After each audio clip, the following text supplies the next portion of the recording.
Let's start. Today we will see how to color HTML elements using CSS. Inside the body tag, we have several paragraph tags.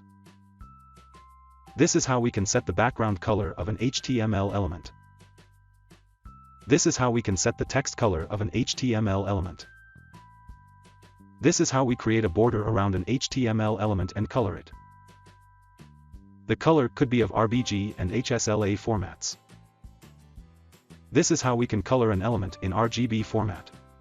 The 0.5 is the opacity of the color. This is how we can color an element in Hsla format. The 0.5 is the opacity of the color. Let's run this code in a browser.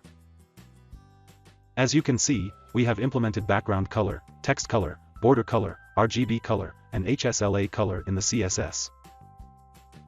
So that's it. That's how you can color HTML elements using CSS. Thank you.